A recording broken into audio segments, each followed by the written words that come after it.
नमस्ते दोस्तों, विज्ञान की दुनिया में आज का एक बड़ा दिन नेशनल साइंस डे है। तो भारत में हर साल 28 फरवरी को राष्ट्रीय विज्ञान दिवस मनाया जाता है, जो कि बहुत ही बड़े महान वैज्ञानिक सीवी रमन के रमन प्रभाव की खोज को सम्मानित करता है। मैंने अपने फादर से इनके बारे में काफ़ी सुना हुआ था और स्कूल से ही दोस्तों मैं सीवी रमन जी को जानती थी, इनके कंट्रीब्यूशन को जानती थी। आज भी दोस्तों कितने लोग हैं जिसके अंदर जिज्ञासा आती है कि आसमान का रंग नीला क्यों, है ना। क्योंकि हम सब लोग को आदत हो चुकी है कि जो भी हमें पढ़ा हुआ मिला वो हमने आगे कंटिन्यू किया। लेकिन हमारे जो पुराने साइंटिस्ट थे इनके अंदर जिज्ञासा होती थी। दोस्तों सीवी रमन के अंदर जिज्ञासा आई थी बचपन में, तमिलनाडु के रहने वाले थे, कि आसमान का रंग नीला क्यों है। तो दोस्तों आसमान नीला दिखने की वजह उन्होंने बताई कि प्रकाश का, लाइट का बिखरना है। इसी प्रक्रिया को, इस प्रोसेस को समझने के लिए इन्होंने रमन प्रभाव दिया, जिसको जानना बहुत ज़रूरी है। तो थोड़ा सा इसके बारे में जानते हैं। तो आसमान नीला दिखने की वजह है कि जो सूर्य से आने वाली सफ़ेद किरणें पृथ्वी के वायुमंडल में मौजूद गैसीय कणों से टकरा करके बिखर जाती हैं। नीले रंग की तरंगें हवा के गैसीय अणुओं से सबसे ज़्यादा और आसानी से टकराकर बिखरती हैं। नीले रंग का प्रकीर्णन बैंगनी की तुलना में ज़्यादा होता है। हमारी आंखें भी बैंगनी के बजाय नीले रंग के प्रति ज़्यादा संवेदनशील होती हैं। सोचिए इस तरह की वो लोग कॉम्प्लेक्स खोजें करते थे, आज तो बहुत ना के बराबर खोजें होती हैं।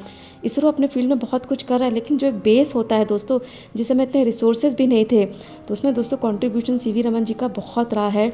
तो प्रकाश के बिखराव की इस प्रक्रिया की खोज 20वीं सदी में भारतीय वैज्ञानिक सीवी रमन जी ने दी थी। इसे ही रमन इफेक्ट बताया गया और 1987 में दोस्तों इसको सेलिब्रेट किया। इसके लिए दोस्तों सीवी रमन जी को नोबेल पुरस्कार भी दिया गया। रमन इफेक्ट का इस्तेमाल कई क्षेत्रों में किया जाता है। चंद्रयान के जो हम लोगों ने अभी मिशन देखे बीते 4-5 साल में, तो चंद्रमा पर जो पानी होने की जो घोषणा की गई थी, जो प्रिडिक्शन हुई थी, वो रमन स्पेक्ट्रोस्कोपी की मदद से ही हुई थी। तो दोस्तों बहुत बड़े वैज्ञानिक और बहुत ही अच्छे इंसान रहे हैं ये। तो NCSTC ने 1986 में भारत सरकार से 28 फरवरी को राष्ट्रीय विज्ञान दिवस घोषित करने का अनुरोध किया था। गवर्नमेंट ने तब एक्सेप्ट भी किया था और जागरूकता फैलाने के लिए किया था कि साइंस के प्रति लोगों के अंदर जागरूकता आए। तो दोस्तों अगर मैं बोलूँ कि इनसे हमें क्या सीखना चाहिए, सीवी रमन से, तो मैंने अपने पापा जी से बहुत सुना है। हमेशा वो कहते थे क्वेश्चन करो, सवाल करो, और वो बहुत सवाल किया करते थे, नई चीज़ों की खोजों में लगे रहते थे। उनकी यह सोच हमें यह सिखाती है कि हमें हमेशा सीखने और नए उत्तर खोजने की इच्छा होनी चाहिए। रमन मानते थे कि असफलता भी सीखने का एक हिस्सा है। अगर कोई एक्सपेरिमेंट सक्सेस नहीं हुआ तो इट डजेंट मीन कि हम गलत हैं, बल्कि यह एक नया रास्ता खोजने का संकेत होता है। रमन का मानना था कि सफलता का कोई शॉर्टकट नहीं होता। उन्होंने कठिन परिश्रम और पूरी लगन के साथ अपनी सभी रिसर्च को अंजाम दिया और रमन प्रभाव की खोज की। तो दोस्तों बहुत बड़ी खोज आती है रमन इफेक्ट के बारे में। बच्चों को बताइए और लोगों को बताइए, जागरूक होना बहुत ज़रूरी है। विज्ञान के प्रति जागरूक रहिए। डॉक्टर अब्दुल कलाम ने हमेशा तारीफ़ की है सीवी रमन जी की। तो दोस्तों इसी को क्या कहते हैं, आज के दिन ऑनर किया जाता है।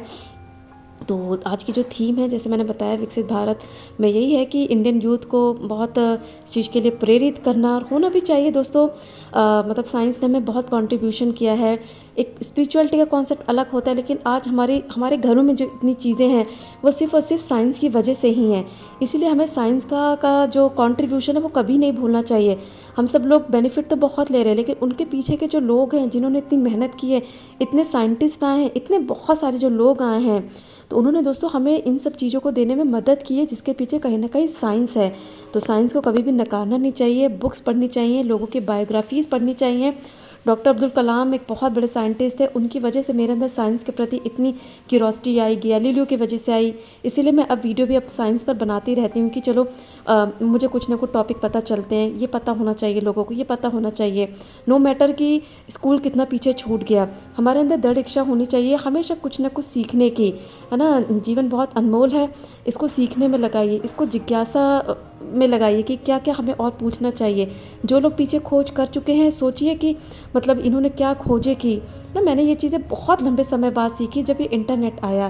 तो दोस्तों अब जिज्ञासु हमेशा बनिए। अपने आसपास जो भी गतिविधियाँ साइंस के फील्ड में हो रही है उनको ज़रूर जानिए। प्लैनेट, यूनिवर्स और जितनी भी खोजें हुई हैं उनका बेसिक हमें पता होना चाहिए, क्योंकि हमारे साइंटिस्ट ने इनको यहाँ तक लाने में बहुत ज़्यादा मेहनत की है। जितनी भी इसरो की भी रिसर्च होती है उनमें कहीं ना कहीं हमारे पुराने साइंटिस्ट का बहुत बड़ा योगदान होता है। तो दिल्ली में तो मैं जब भी नेशनल साइंस डे होता था तो मैं ज़रूर जाती थी, कहीं ना कहीं किसी स्टॉल पे जाती थी। तो यही कहूँगी कि जिज्ञासु बनिए, साइंस की रिसर्च जो होती है उनको जानिए और क्यूरियस रहिए। अल्बर्ट आइंस्टीन हमेशा कहते थे। तो ये था छोटा सा वीडियो नेशनल साइंस डे के बारे में। डॉक्टर सीवी रमन को मैं बहुत ही सैल्यूट करती हूँ और उनके कंट्रीब्यूशन के लिए हमेशा उनको धन्यवाद। तो नेशनल डे साइंस की सभी लोगों को बताइए, हमेशा जिज्ञासु बने रहिए साइंस के प्रति। Thank you for watching this special episode.